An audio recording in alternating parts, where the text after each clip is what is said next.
কর্মসূচি সম্পর্কে কি আছেন? আজকে তো ঈদ উৎসব, ঈদ মানে মিলন উৎসব। এখানে নানান ভাষাভাষী, ধর্ম, জাত পাত, দেশ বিদেশ সবাই একাকার হয়ে যায়।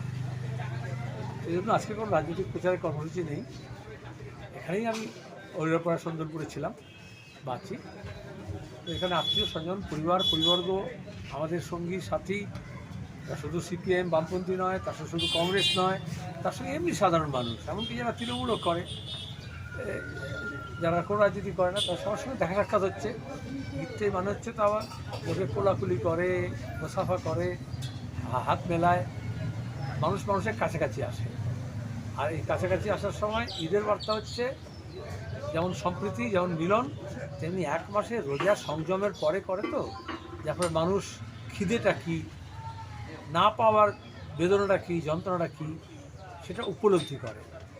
এটা হচ্ছে একটা স্বেচ্ছায় এই সংযম মানুষকে শেখায়। আনন্দ মানে হচ্ছে যার নেই তার সঙ্গে আনন্দটা ভাগ করে নেওয়া। তখনই কেউ পোশাক বিতরণ করে, কেউ ফেতরা দেয়, কেউ জাকাত দেয়, তার আয়ের একটা অংশ দেয়। কারণ আনন্দ যদি ভাগ করে নেয় তাহলে সেটা বেড়ে যায়, আর দুঃখ যদি ভাগ করে নেয় তাহলে সেটা কমে যায়। এই উৎসবের মধ্যে দাঁড়িয়ে এবারে আমরা খুব আনন্দ অনুষ্ঠানের মধ্যে ঈদ পালন করতে বলিনি গোটা বিশ্বে, যেহেতু গাজায় ইসরায়েল আমেরিকা তারা প্রতিদিন মানুষকে হত্যা করছে, আক্রমণ করছে, দখলদারি করছে। সেজন্য আমরা বলেছি ছোটো ছোটো ছেলেমেয়েরা আনন্দ করবে, কিন্তু বাকিদের বোঝা উচিত যে আমাদের বিশ্বে এবং দেশে এবং রাজ্যে শান্তি দরকার আছে। তা নাহলে সবচেয়ে বিপদগ্রস্ত হচ্ছে মানুষ। আমরা মনে করি এই উৎসব, কদিন পরে নববর্ষ উৎসব, মানুষের মধ্যে সেই সম্প্রীতি এবং শান্তির বার্তা নিয়ে।